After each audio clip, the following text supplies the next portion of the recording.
nhất thiết hữu vi pháp, như mộng huyễn bào ảnh, như lộ diệt như điện, ưng tác như thị quán. Kinh Kim Cang Giảng Ký, tập 85. Người giảng Lão Pháp Sư Tịnh Không.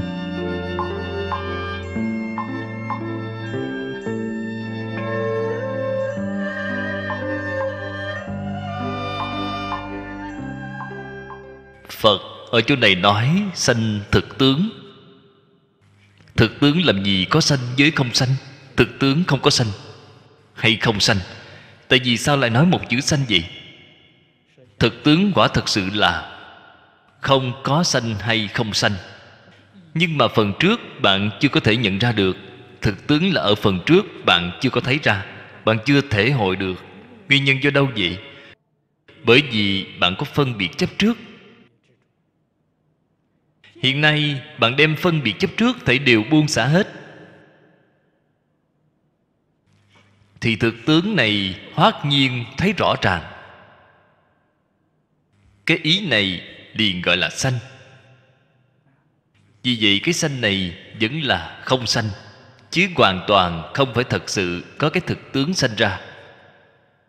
Cho nên chữ sanh này với cái không sanh phía trước là một, không phải hai. Là ý hiện tiền. Phần trước chưa hiện tiền. Không phải không hiện tiền, vẫn là bày ngay trước mắt. Phần trước chưa nhận ra, hiện nay mới nhận ra. Cái sự việc đó là như vậy, là cái ý như vậy.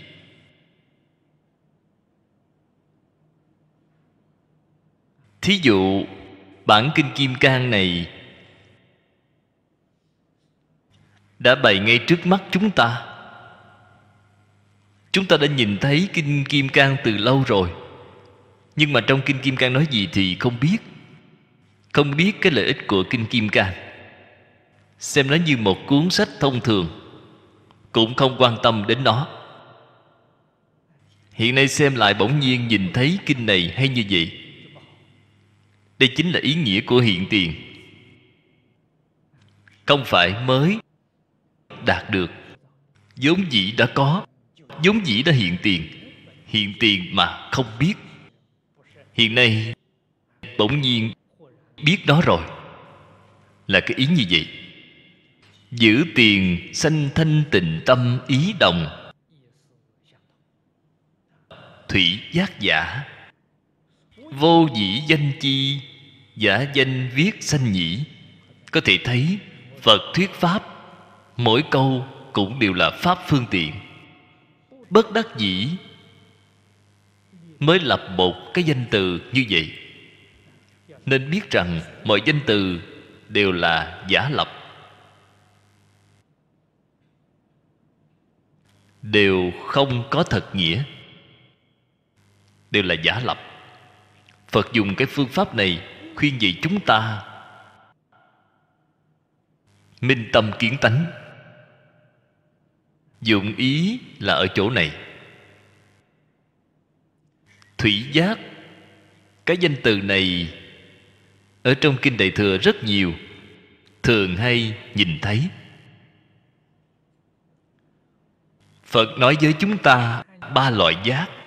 Đây là một cách nói khác. Bản giác, thủy giác, cứu cánh giác. Đây cũng gọi là ba loại giác. Tự giác, giác tha, giác hạnh viên mãn cũng gọi là ba loại giác.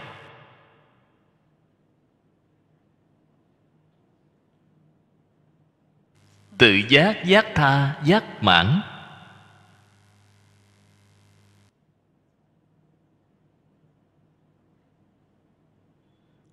là nói đối với người trên công phu.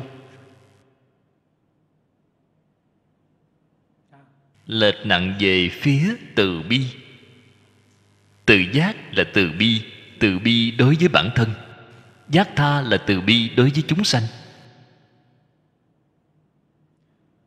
Nhưng thủy giác với bản giác thì sao? cũng là nói ở trên công phu, hoàn toàn là nói sự tăng trưởng của công phu. Thủy giác là mỗi ngày đang thủy giác, mỗi ngày giác khác nhau, tức là bắt đầu giác ngộ. Chúng ta đọc bổn kinh này, mỗi ngày đọc, mỗi ngày cảm thấy có một ý nghĩa mới. Một chút ý nghĩa mới này hôm nay mới giác ngộ được. Hôm qua đọc không nhìn thấy, hôm nay mới nhìn thấy. Thế thì hôm nay thủy giác. Ngày mai đọc tiếp lại có ý nghĩa mới xuất hiện, lại là thủy giác. Từ đó cho thấy Bồ Tát liên tục chứng đến quả vị đẳng giác rồi, phá một phỏng vô minh, cuối cùng vẫn là thủy giác. Họ đến ngày nào mới giác ngộ? Sau khi giác ngộ, vậy mới chứng được Bồ Đề viên mãn. Cho nên thủy giác không phải nói cái ngày mới đầu tiên đó, không phải vậy. Mỗi ngày đều là thủy giác, mỗi năm đều là đang thủy giác. Bồ Tát 51 cái cấp bậc chưa có thủy giác, họ đã ngừng nghỉ, là không thể tiến bộ rồi. Mỗi ngày đang bắt đầu giác ngộ.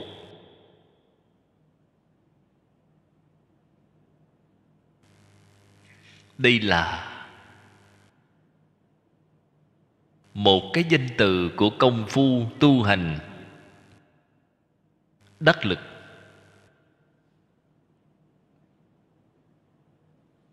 Là hoàn toàn tương đồng với ý nghĩa sanh thực tướng. Giới ý hiện tiền, tính tâm thanh tịnh, tiện thị thực tướng hiện tiền. Nhân kỳ tính thành tựu, tiện tâm thanh tịnh. 4 cái chữ này, nếu như dùng tâm thái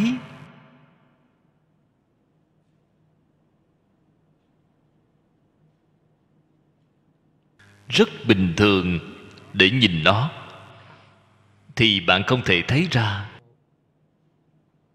cửa đạo của nó.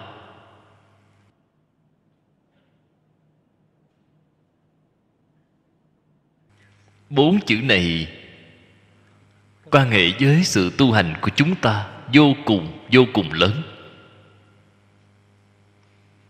Công phu của chúng ta không đắc lực,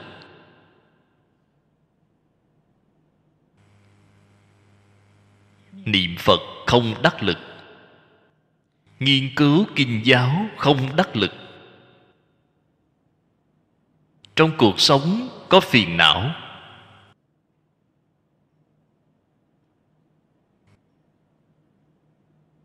ở trong công việc không thể vừa lòng như ý.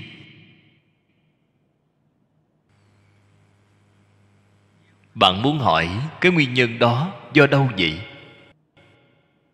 Đáp án chính xác nhất chính là 4 cái chữ này. Tính tâm của bạn không thanh tịnh,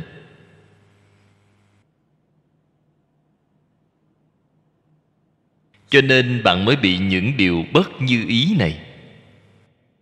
Nếu như tính tâm của bạn thanh tịnh, thì không những niệm Phật, công phu đắc lực, mà nghiên cứu giáo lý cũng đắc lực. Đời sống rất vui vẻ, công việc rất hài lòng, mọi thứ đều được thọ dụng.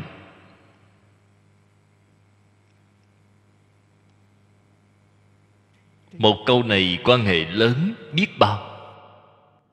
Nếu như nói ở trong Kinh Đại Thừa, từng câu từng chữ không có quan hệ gì với đời sống chúng ta, thì chúng ta học nó để làm gì?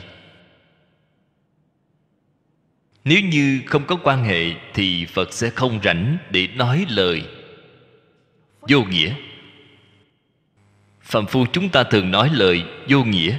Ở trong Kinh Phật không có lời vô nghĩa.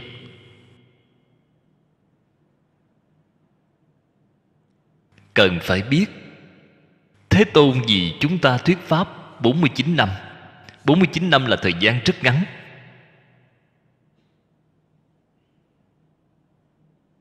Thời gian ngắn như vậy, phải giáo hóa tất cả chúng sanh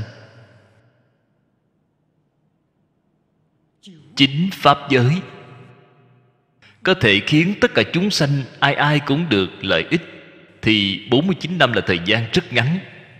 Đâu có thời gian để nói lời vô nghĩa chứ.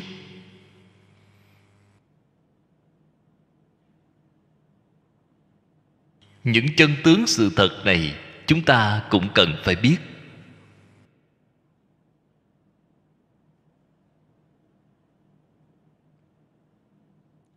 Chúng ta ngày nay khó khăn lớn nhất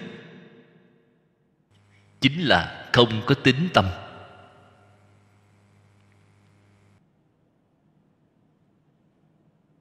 Học Phật, niệm Phật, không có tín tâm giảng sanh.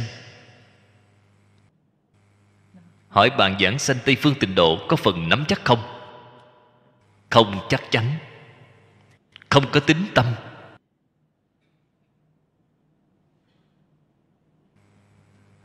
Bạn đến học bộ kinh này, bộ kinh này thật sự thông đạt rồi phải không? Lắc đầu. Đều là không có tín tâm.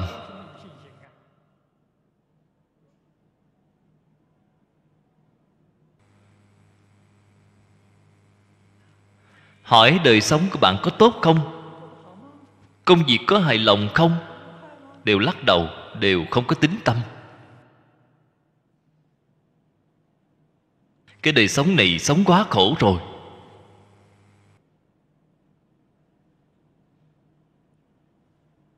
Người bình thường tín tâm thật sự không có cách gì thiết lập được. Tín tâm phải thiết lập từ đâu vậy?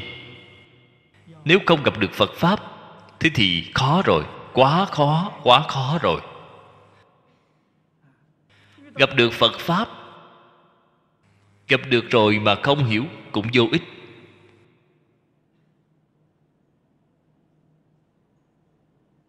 Cho nên ở trong kinh A Nan hỏi Phật việc tốt xấu, lời khai thị của Thế Tôn rất hay. Kinh đó là kinh Tiểu Thừa, rất quan trọng. Tôi sau này sẽ tìm một người để giảng cho các bạn nghe thử xem. Kinh này vừa mở đầu, Tôn giả A Nan đưa ra một vấn đề lên Thích Ca Mâu Ni Phật. Chúng con học Phật rốt cuộc là tốt hay là không tốt? Rốt cuộc là kiết hay là hung? Kiết là tốt, hung là không tốt. Khi chúng ta học Phật, rốt cuộc là tốt hay không? Phật liền nói rõ với Ngài A Nan. Học Phật, điều kiện đầu tiên là phải gặp được minh sư. Phải thọ giới với minh sư. Minh không phải là tên tuổi lớn, không phải danh dự chữ danh đó, mà là chữ minh trong quang minh.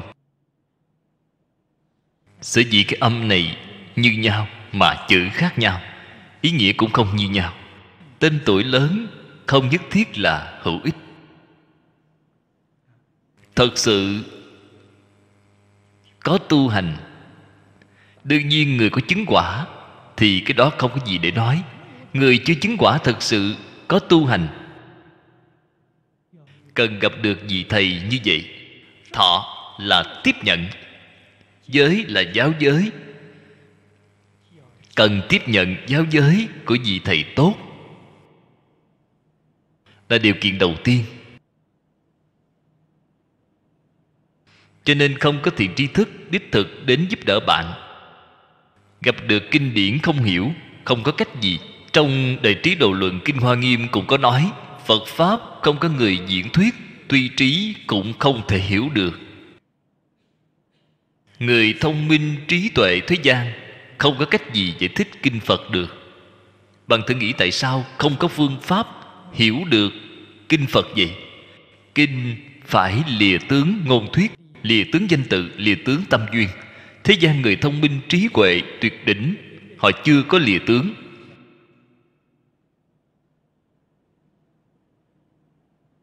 Chưa có lìa tướng thì tính tâm của họ vẫn là không thanh tịnh.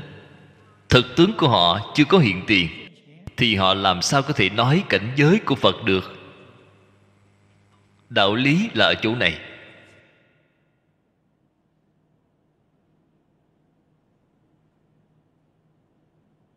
Phật không phải xem thường những người thông minh này của thế gian, không phải vậy. Nó có đạo lý ở trong đó.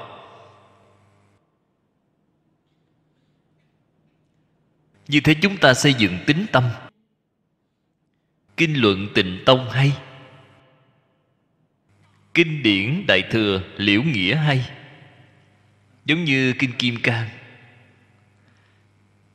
kinh Pháp Hoa, kinh Lăng Nghiêm, kinh Hoa Nghiêm đều là thuộc về nhất thừa viên giáo. Từ trên những đại kinh này thiết lập tín tâm thanh tịnh, quả thật sự là dễ dàng.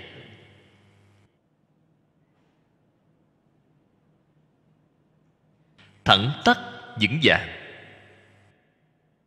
Nhất là Kim Cang Bát Nhã, văn tự ít, đơn giản ngắn gọn, một mảy may dài dòng vòng vo cũng không có. Từng câu nói đều gọn gàng, thẳng tắc. Nhưng mà chúng ta phải tin tưởng mới được. Tin như thế nào vậy? Là không chấp trước. Chấp trước là không tin rồi. Tôi tin rồi mà vẫn còn phân biệt chấp trước, thế là sai rồi. Có phân biệt chấp trước là không tin. Lìa khỏi tất cả phân biệt chấp trước là tin. Ở trong đời sống thường ngày mà luyện tập. Luyện tập ở trong tâm, không có phân biệt, không có chấp trước.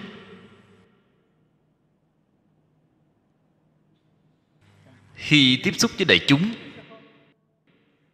thì tùy thuận chúng sanh phân biệt mà phân biệt, tùy thuận chúng sanh chấp trước mà chấp trước.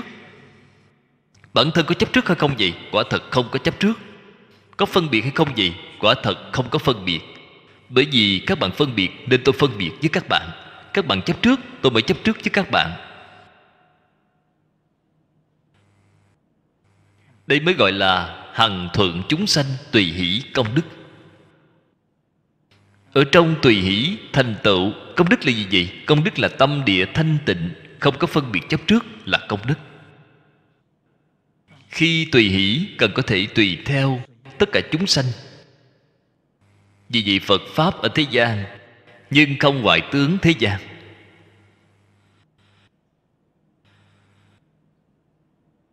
Bạn nói tốt, tôi cũng nói tốt. Bạn nói không tốt, tôi cũng nói không tốt. Trong tâm tôi không có tốt hay không tốt, là bởi vì bạn có tốt với không tốt. Tôi tùy thuận theo cái tốt với không tốt của bạn.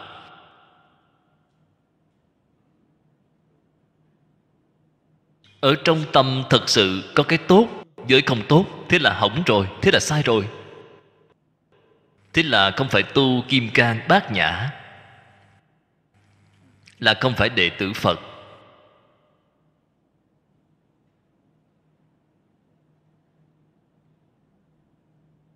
Nhân kỳ tính thành tựu tiện tâm thanh tịnh.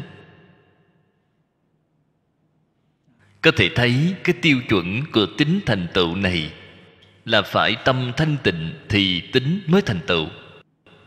Tâm không phải thanh tịnh, không có tính tâm. Nhi thanh tịnh tâm giả, thực tướng giả, giai thị bổn tánh. Thử hiển sanh tức vô sanh nghĩa. Cái ý này rất rõ ràng. Nói tâm thanh tịnh, nói thực tướng, nói tính thành tựu, thấy đều là nói đến bổn tánh, đều là sự bộc lộ viên mãn của tánh đức. Nên biết rằng sanh cùng vô sanh là một, không phải hai. Sở dĩ chứng đắc diệt thị giả danh thực vô sở chứng, vô sở đắc giả. Bát Nhã Tâm Kinh phần sau đã nói lời thật với chúng ta: vô trí diệt vô đắc. Cái này là kết luận cuối cùng của Thế Tôn 22 năm giảng kinh Bát Nhã. 22 năm cuối cùng nói. Lời này không thể nói lúc mở đầu. Vừa mở đầu nói vô trí diệt vô đắc thì người ta đều chạy sạch hết. Là vô trí vô đắc, còn đến học cái gì? Ta cái gì cũng không cần học nữa rồi.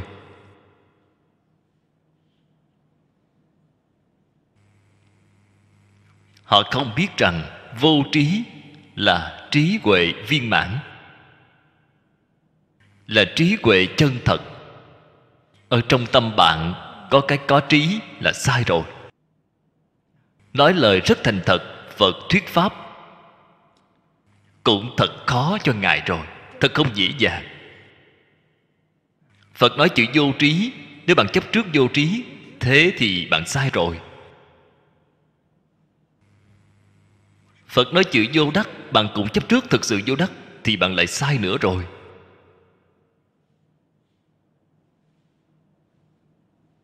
Trí cùng vô trí ở trong tâm không được phép có, thấy đều phải lìa khỏi. Thế mới gọi là vô trí. Ý nghĩa của chữ vô đó của Ngài là không phải có trí, không phải vô trí, là cái ý này. Ở trong cái trí đó chính là có trí, không trí. Đắc cũng là cái ý nghĩa này. Không phải có đắc, không phải không đắc. Hai bên đều lìa hết. Đó thực sự gọi là không. Chúng ta thông thường lơ là sơ ý xem là y văn giải nghĩa. Xem thấy học Phật không có trí, có lẽ là không rồi, là chữ không của có không. Nhìn thấy vô đắc, có lẽ thật sự không có đắc rồi. Giải thích như vậy thì Phật ba đời nghe thấy đều rơi lệ, đều kêu oan rồi. Bạn đã hiểu sai ý của tôi rồi.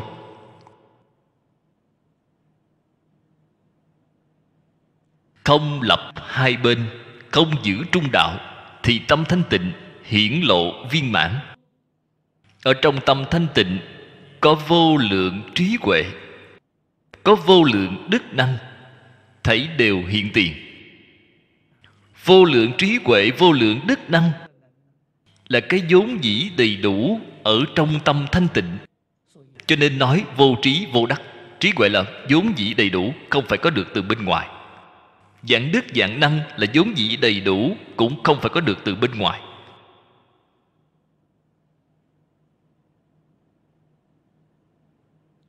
Chúng ta xem Kinh Vô Lượng Thọ, xem Kinh Phật Quán Vô Lượng Thọ. Thế Tôn giới thiệu chúng ta thế giới Tây Phương Cực Lạc y chánh trang nghiêm. Xem Kinh Hoa Nghiêm, thấy nhất chân Pháp giới, thế giới Hoa Tạng của Phật Tỳ Lô Giá Na.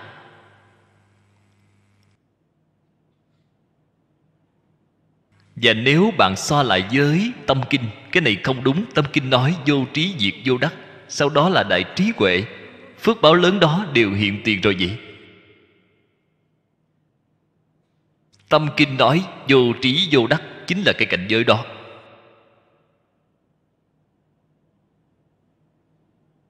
Phàm phu chúng ta mê ở trong chấp trước. Phật nói tất cả Pháp không gì khác là để phá chấp trước của chúng ta mà thôi. Phật nói bạn chỉ cần không chấp trước thì cái cảnh giới này chính là của bạn, cũng đã hiện tiền rồi. Cái cảnh giới này tại sao bạn không đạt được gì? Chính là bởi vì bạn chấp trước. Hàng ngày đang khởi vọng tưởng, hàng ngày đang chấp trước. Cho nên cảnh giới vốn có ở trong chân như bổn tánh của chính bạn không thể hiện tiền.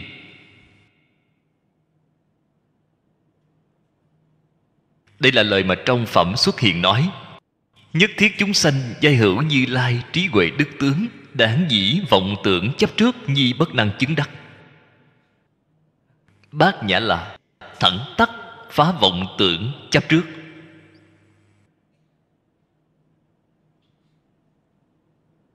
Cho Cho nên dứt khoát không nên cho rằng Phật nói tín giải hành chứng, vẫn cho rằng thật sự có một cái chứng. Nếu bạn chấp trước cái chứng này thì bạn vĩnh viễn không thể chứng rồi. Rất nhiều đồng tu học Phật khi nhìn thấy tôi đến nói với tôi: Pháp Sư ơi, con niệm Phật đã niệm rất nhiều năm rồi mà không thể được nhất tâm bất loạn. Tôi liền thành thật nói cho họ biết. Tôi bảo anh đời này đừng mong nữa, anh vĩnh viễn không thể đạt được. Họ hỏi tại vì sao vậy? Bởi vì anh niệm A-di-đà Phật, ở trong tâm còn có cái nhất tâm bất loạn xen tạp ở trong đó, thì anh cái tâm đó sao có thể thanh tịnh được chứ? Vậy phải làm thế nào? Nhất tâm bất loạn là hoàn toàn không nghĩ đến nó, hoàn toàn không quan tâm đến nó, thì tự nhiên sẽ đạt được ngay.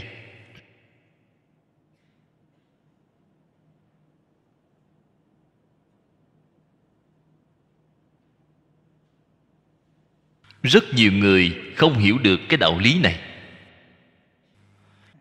Họ có cái ý nghĩ như vậy ở trong đó, tức là có tâm tham. Họ muốn tham được, tôi mau mau được nhất tâm bất loạn. Có tâm tham liền có tâm ngạo mạn. Tôi được nhất tâm, công phu của anh không bằng tôi cao hơn anh. Thì tham sân si mạng thấy đều khởi lên rồi. Thế thì sao có thể thành tựu được chứ? Không những không thể đạt được nhất tâm bất loạn, mà công phu thành khối cũng không thể đạt được. Làm thế nào đạt được vậy? Chẳng mong nghĩ gì, thật thà niệm liền đạt được ngay, tự nhiên liền đạt được.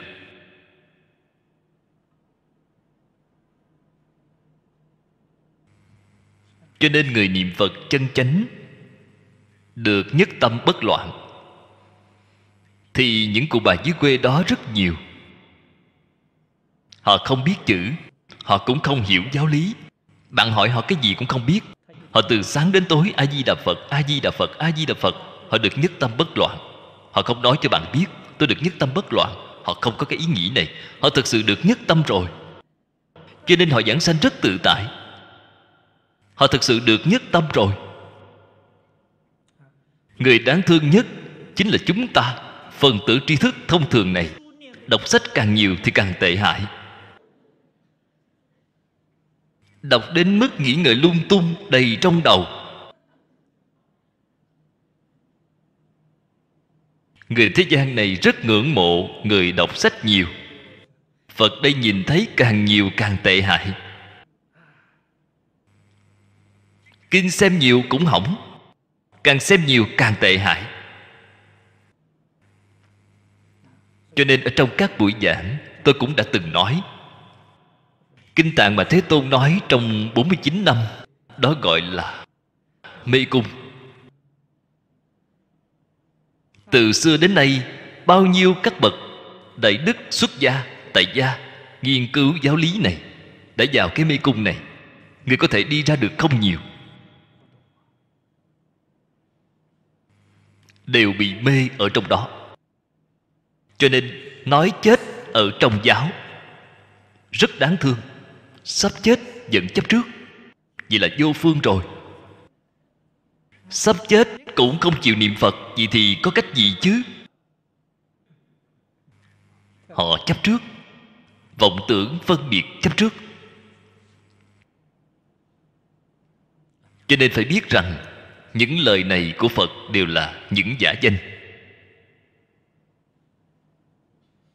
Nhưng mà thật có việc ấy, nhưng bạn quyết định không được chấp trước. Thực vô sở chứng, vô sở đắc giả.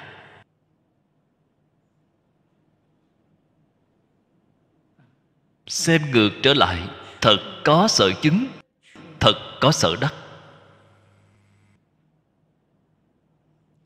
Đắc cùng vô đắc là một. Đắc chính là vô đắc, vô đắc chính là đắc. Chứng chính là vô chứng, vô chứng chính là chứng. Thế là bạn thật sự chứng đắc rồi. Phật bảo chúng ta thể hội cái ý nghĩa này. Bạn chấp trước, có chứng, có đắc, là bạn rơi vào phía bên có này. Nếu như bạn nói không chứng, không đắc, thì bạn rơi vào phía bên không có. Kinh Kim Cang dạy chúng ta, tướng pháp là có, tướng phi pháp là không. Tướng pháp, tướng phi pháp, hai bên đều không thủ.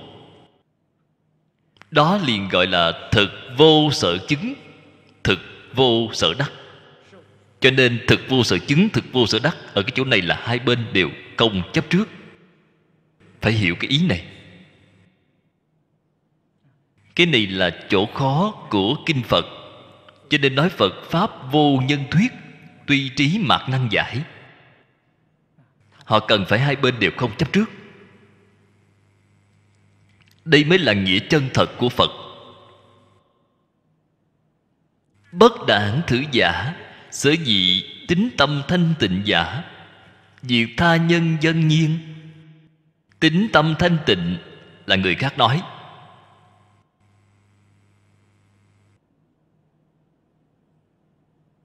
Tự mình có cái ý nghĩ này hay không gì? Tôi tâm thanh tịnh rồi. Các bạn thử nghĩ họ đã thanh tịnh chưa vậy? Họ bốn tướng đầy đủ, ngã nhân chúng sanh thọ giả, bốn tướng đầy đủ, tâm họ làm sao thanh tịnh được chứ? Cho nên thanh tịnh là người khác nói. Tâm của bạn đã thanh tịnh rồi là người khác nói. Mình thì sao? Như chẳng có việc gì. Đó gọi là thanh tịnh. Bản thân nếu có cái tôi tâm thanh tịnh rồi, vừa quan hỷ, đây vừa quan hỷ liền rơi trở xuống. Vốn dĩ là trình độ thanh tịnh rồi, đây là vừa quan hỷ liền rơi xuống. Cho nên vậy bạn đãng mạch trực như pháp hành khứ, là hãy cứ làm như vậy. Không nên khởi tâm động niệm, không nên có vọng tưởng chấp trước. Thế thì đúng. Thị nhân tâm trung, sơ bất tự dĩ vi tính thành tựu, sơ bất tự dĩ vi tâm thanh tịnh. Bạn thấy đây là tâm thái của họ. Người tu hành tu đạo chân chánh, họ là thật sự thanh tịnh. Họ không có cái ý nghĩ này. Hà dĩ cố, thiểu hữu nhất ti ảnh tự tại, tiện thị pháp tướng, tiện thị thủ trước. Thế liền không thanh tịnh ngay.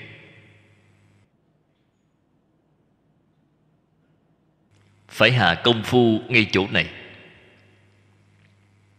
Cái công phu này chính là ở trong đời sống thường ngày, chính là ở trong công việc mỗi ngày của chúng ta, ở trong đối nhân xử thế tiếp vật.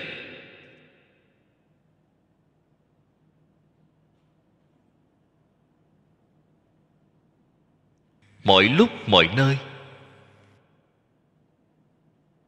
đều là đang hành Bồ Tát đạo, đều là đang tu lục độ vạn hạnh.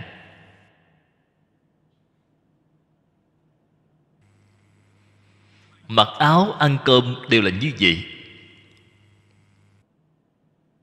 Lời nói nụ cười nhất cử nhất động, không có gì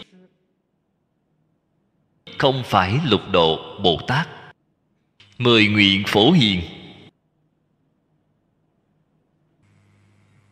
vậy mới là biết tu, mới gọi là biết dụng công. Công phu dùng vào trong đời sống rồi.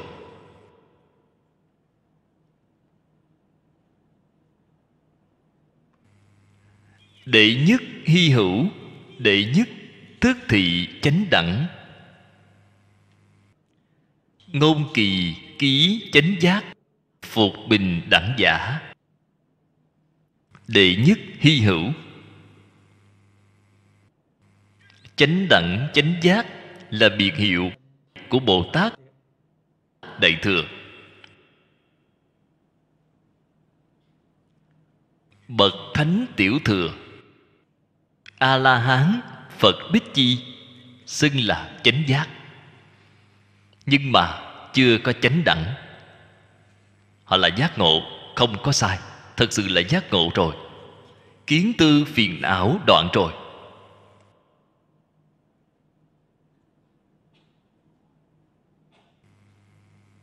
Tại vì sao không thể thành chánh đẳng vậy? Đẳng là ngang bằng Phật. Tuy đoạn kiến tư phiền não, cái tâm họ dùng đó không giống với tâm của Phật.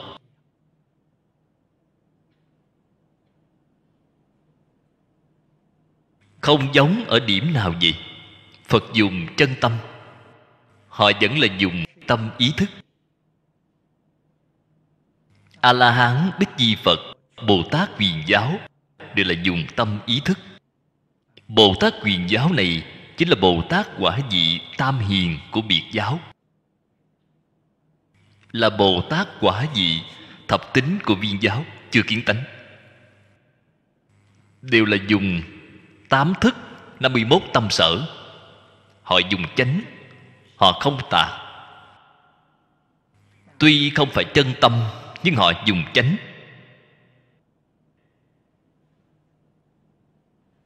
Cho nên họ gọi là chánh giác, không thể gọi là chánh đẳng. Như thế từ đó cho thấy Nhị Thừa và Bồ Tát Huyền Giáo, chánh giác của họ hoàn toàn là y giáo phụng hành mà có được. Phật nói với chúng ta như thế nào thì chúng ta làm như thế ấy, phục tùng 100%, một mảy may không trái phạm. Họ là chánh giác. Bởi vì họ biểu hiện ra không có khác gì so với chư Phật Như Lai, nhưng mà dùng tâm khác nhau. Nếu như phá một phẩm vô minh, thế là dùng chân tánh rồi, chân tâm hiện tiền rồi, thế liền gọi là chánh đẳng chánh giác. Họ cái tâm đó cùng tâm của Phật là như nhau, là thật, không phải là giả.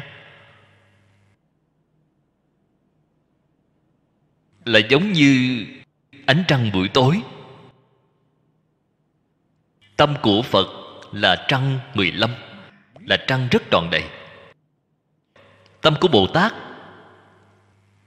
là trăng khuyết, một nửa, hoặc giả là trăng non. Cái sơ trụ viên giáo đó chính là trăng non. Ánh sáng của trăng non không lớn, nhưng ánh sáng đó là ánh sáng trăng thật, không phải giả, là thật. Không có khác gì so với ánh trăng 15, chỉ có lớn nhỏ khác nhau. Nó là thật, nó không giả.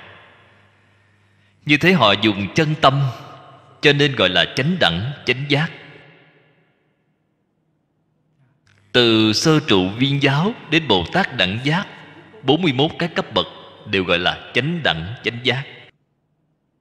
Tùy theo họ vô minh phá từng phần, thì cái chánh đẳng chánh giác của họ sẽ dần dần đang tăng trưởng.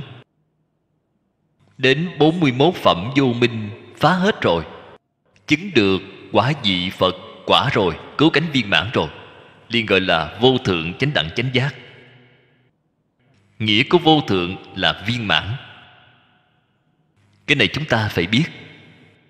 Từ đó cho thấy bắt đầu từ Bồ Tát Huyền Giáo đến vô thượng chánh đẳng chánh giác là tu cái gì vậy? Là lìa tướng mà thôi.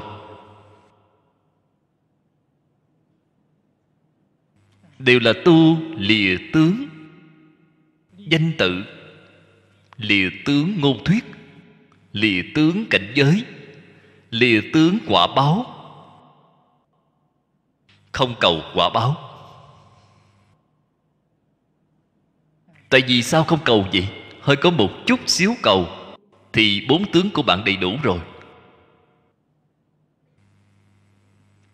Bạn là phàm phu, bạn chưa có tu hành.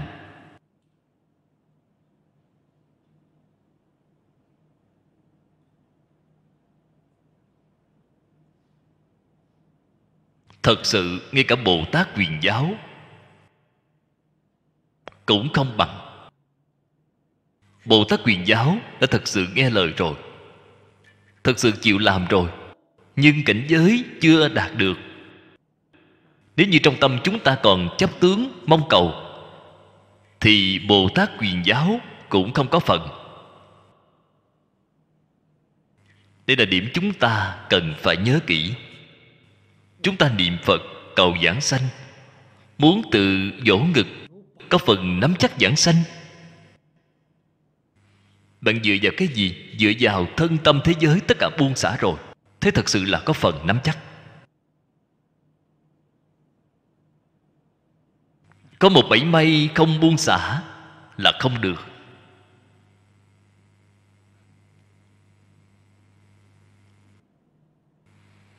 Bên này cư sĩ Tô gần đây đã đưa mấy vị giảng sanh,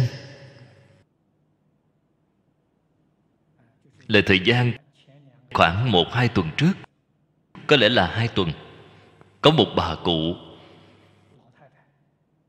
nghe nói là hơn 90 tuổi, xưa nay chưa từng niệm Phật. Lúc lâm chung gặp được ông nói lời khai thị cho bà, tiễn bà giảng sanh. Bà chỉ là một ngôi nhà không buông xả được. Đây là căn nhà chính phủ cấp cho bà. Niệm ở trong tâm. Cư sĩ Tô nói buông xả rồi. Khuyên một hồi lâu bà buông xả. Vừa buông xả chỉ không đầy 10 phút là đi rồi. Đều nhìn thấy Tây Phương Tam Thánh tiếp dẫn. Có lẽ có rất nhiều đồng tu nhìn thấy ánh vàng, sắc vàng, sáng rực, bất khả tư nghị, chứng minh nguyện thứ 18 của Kinh Vô Lượng Thọ là chính xác. Ở trong nguyện thứ 18 nói, lúc sắp mặn chung, 1 niệm đến 10 niệm Phật cũng tiếp dẫn họ giảng sanh. Đạo lý ở trong đây chúng ta rất rõ ràng, rất sáng tỏ. Đây là thiện căn của bà trong đời quá khứ vô lượng kiếp. Vào lúc này phát hiện họ ở trong đời này đáng tiếc không có gặp được duyên, lâm chung mới gặp được. Thật sự buông xả, bạn thấy lập tức liền đi, là cảm ứng đạo giao. Cho nên nhất định phải buông. Một mảy may chấp trước, một mảy may không buông cũng không được. Chúng tôi đã từng gặp được một số người sanh tử tự tại. Sao gọi là tự tại vậy? Muốn đi liền đi. Hiện nay không muốn đi, vẫn sẵn lòng trụ thêm mấy năm ở trên cái thế giới này, là không ngại sự. Cái này gọi là tự tại. Dựa vào cái gì tự tại gì? Không hề lưu luyến cái gì đối với thế gian này. Đến lúc nào đi cũng được. Tại vì sao phải trụ thêm mấy năm vậy? Đó là có nguyên nhân khác. Nguyên nhân tóm lại không ngoài việc vẫn còn người có duyên. Ta trụ thêm mấy ngày để mang thêm mấy người nữa đi, là cái đạo lý như vậy. Nếu như không phải mang thêm mấy người giảng sanh thì bản thân chẳng phải đã đi từ lâu rồi. Cái thế gian này không có gì lưu luyến, chỉ có một nguyên nhân như vậy. Được sanh tử tự tại vẫn không đi, có nguyên nhân gì? Là do duyên vẫn chưa hết, vẫn còn người chịu nghe lời, vẫn còn người chịu nghe khuyên bảo, thì khuyên thêm mấy người nữa.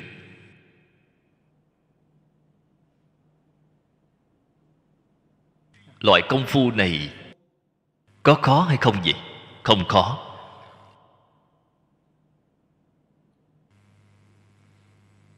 Phải làm như thế nào vậy? Cái thế gian này trong tâm như không có việc gì thì làm được ngay, liền thành công. Không có sanh tử.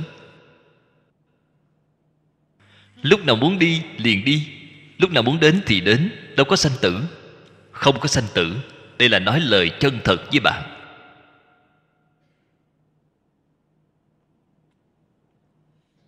Cho nên đây là hy hữu.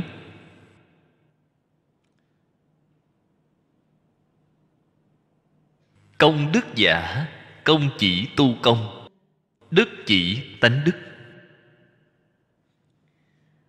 Đây là định nghĩa của hai chữ công đức.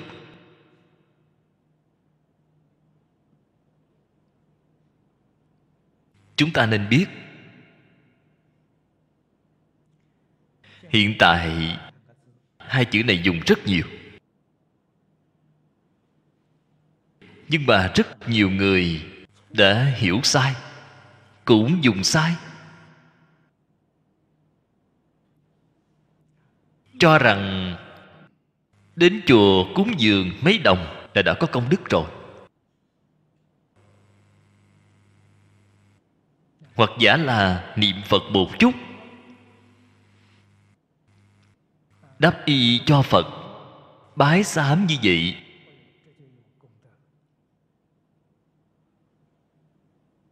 là có công đức rồi.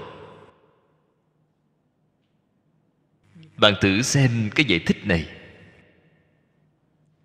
Công là chỉ tu công.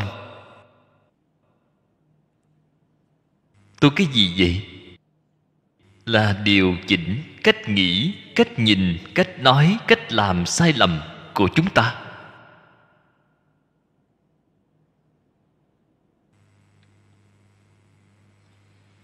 Công phu như vậy gọi là tu công.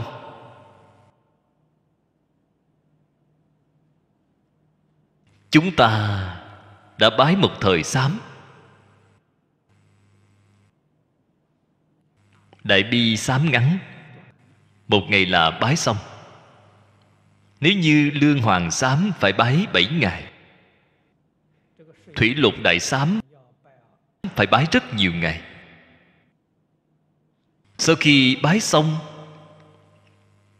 những cách nghĩ, cách nhìn sai lầm đó của bạn có phải đã điều chỉnh trở lại hay chưa?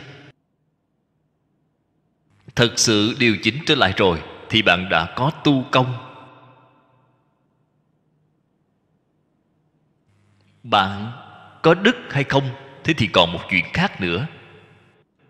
Đức là chỉ cái gì vậy? Là tánh đức. Công đức chân thật, chân chánh ở trong tu hành là phá một phẩm vô minh, thấy một phần chân tánh. Đó là công đức chân thật.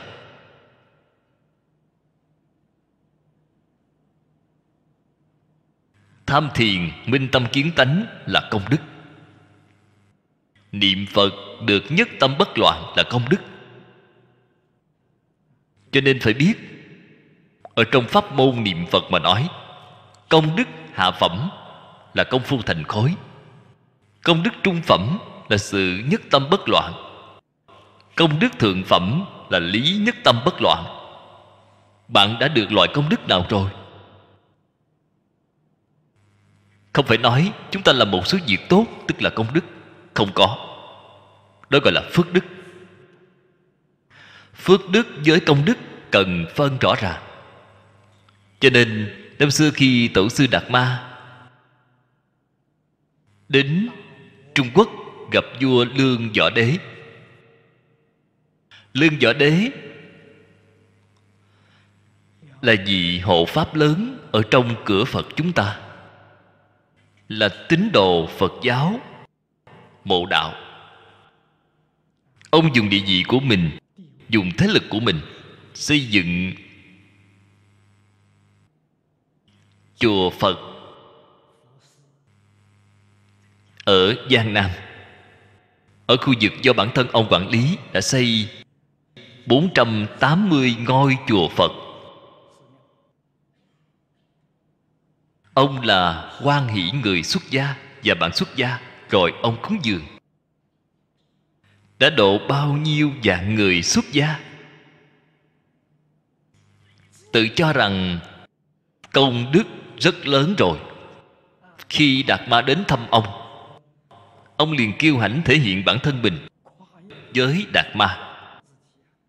Làm nhiều công đức gì ở trong cửa Phật, tôi làm nhiều việc tốt như vậy. Hỏi Pháp Sư Đạt Ma, công đức của tôi có lớn hay không? Đạt Ma là người thành thật, không biết xét lời xem mặt đoán ý. Đã nói lời thành thật, nói hoàn toàn không có công đức. Lương Võ Đế bị Ngài dội một gáo nước lạnh, không quan tâm Ngài nữa, cũng không hộ pháp cho Ngài. Ngài đến Thiếu Lâm Tự để diện bích 9 năm, sống cái đời sống khổ đó. Nếu như Tổ sư Đạt Ma nói công đức rất lớn, thì Lương Võ Đế nghe xong sẽ tôn Ngài làm quốc sư, cúng dường, đó là trên cả tuyệt vời. Đó nhất định là trọng đại tốt nhất rồi. Đây là Tổ sư Đạt Ma nói lời thành thật, không có công đức. Nếu như điều ông muốn hỏi là phước đức của tôi có lớn hay không, thì nhất định là rất lớn, rất lớn. Cái ông tu là phước đức, là tu phước báo, không có công đức. Công đức phải minh tâm kiến tánh.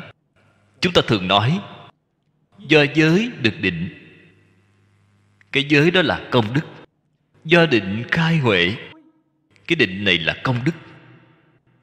Nếu như trì giới không thể đắc định, thì trì giới là phước đức, không phải công đức. Giới luật tinh nghiêm có công đức hay không vậy? Hoàn toàn không có công đức, có phước đức. Trì giới nếu đắc định, đó là công đức. Mục đích giới của họ là đắc định. Mục đích của định là khai huệ. Tu định nhất định phải khai trí huệ, đó là công đức. Tu định nếu không khai trí huệ cũng là phước đức. Cái hưởng phước đó chính là đi hưởng phước ở trời tứ thiền, trời tứ không. Đi hưởng phước trời rồi. Đây là điều chúng ta cần hiểu rõ, cần sáng tỏ. Nếu người khác hỏi, phải nói ra cho được. Làm việc tốt là tu phước, được phước báo nhân thiên. Được phước báo nhân thiên, làm việc tốt còn phải nghiêm trì giới luật, mới có thể được phước báo nhân thiên. Bạn thấy ngũ giới được thân người, bản thân bạn giữ ngũ giới, tự mình tỉ mỉ suy nghĩ xem, ta trì giới nếu cho điểm có thể đạt được 80 điểm hay không? Nếu như ngũ giới có thể chấm 80 điểm, thì bạn sẽ không bị mất thân người. Bạn đời sau vẫn có thể ở cõi người. Hơn nữa đời sau nhất định là tốt hơn đời này, có phước báo hơn đời này. Nhưng mà người bình thường tự mình chấm điểm cho mình thì không đáng tin cậy. Mới được có 5 điểm, 8 điểm liền vội vàng báo lên 80 điểm, 90 điểm rồi. Người đó là tự mình lừa gạt chính mình. Cần phải hiểu được giới tướng, giới thể, giới tướng, giới hạnh. Nếu bạn thật sự hiểu rõ, biết khai giá trì phạm, y giáo phụng hành, thế mới có thể làm được trì giới.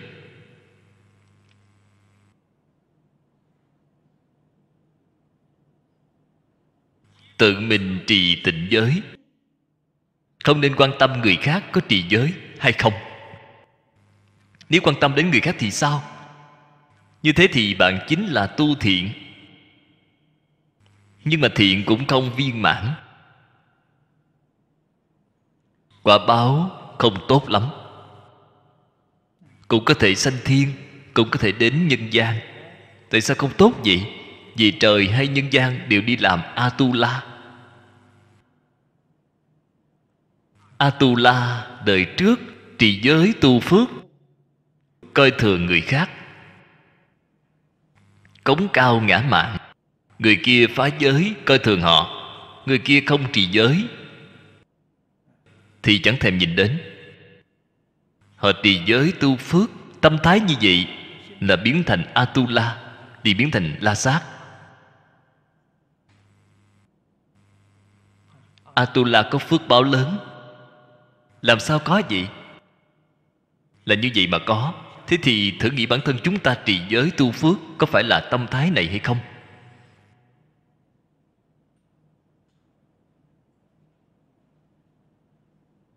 Làm thủy lục, nhất định muốn làm chủ thủy lục. Anh bỏ ra 1 triệu, tôi bỏ ra 1,2 triệu, tôi ở trên anh. Loại người này tương lai làm gì vậy? Đi làm Atula, đi làm La Sát. Tâm háo thắng mạnh, háo thắng ngạo mạn. Phước báo lớn đi nữa cũng không thể ra khỏi tam giới. Khi hưởng phước, chưa chắc là không tạo ác nghiệp. Tạo tác ác nghiệp, tương lai nhất định đọa tam đồ. Sao phải khổ như vậy chứ? Cho nên chữ đức này là chỉ tánh đức. Tánh đức là chí thiện, thiện chân thật. Dưới đây nói phước đức cùng công đức giống mà khác. Dưới đây đoạn này muốn làm rõ cái sự việc này. Phước đức cảm quả báo, công đức hiển thể dụng là khác nhau. Ở trong công đức nhất định có phước đức, ở trong phước đức không có công đức. Phước đức phần lớn là nói về hữu vi. Phần lớn đều là từ hữu vi, pháp hữu vi. Công đức chỉ nói đến vô vi. Công đức hiển từ đâu vậy? Từ tâm thanh tịnh. Bạn thấy Kinh Kim Cang, vậy bạn lìa tướng, lìa kiến, đây là công đức. Để chân tâm bản tánh, bạn tự nhiên hiển lộ cái này là công đức. Tu công đức nhi trước tướng, tắc công đức thành vi phước đức, là biến chất rồi. Biến chất. Tu phước đức nhi bất trước tướng, tắc phước đức tức thị công đức. Sự khác biệt giữa công đức cùng phước đức, một cái là tâm thanh tịnh, tu tất cả thiện là công đức. Cái mà tâm nhiễm ô tu chính là phước đức. Tâm nhiễm ô tu thiền định cũng là phước đức. Tu bát nhã cũng là phước đức. Cái này các vị nhất định phải biết. Niệm Phật không thể sanh tịnh độ cũng đã biến thành phước đức rồi.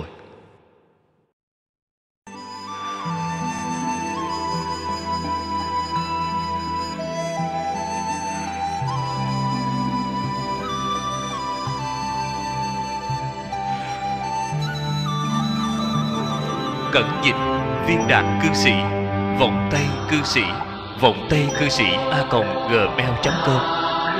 Người đọc Hạnh Quang. Phát tâm cúng dường do gia đình Phật tử Thiện Đức thành kính cúng dường. Nguyện cả thảy chúng sanh đều tín niệm Di Đà, đồng cầu sanh về nước Cực Lạc.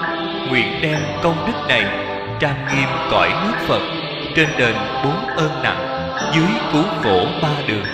Nếu có ai thấy nghe đều phát tâm Bồ Đề, hết một báo thân này đồng sanh về nước Cực Lạc. Nam mô A Di Đà Phật.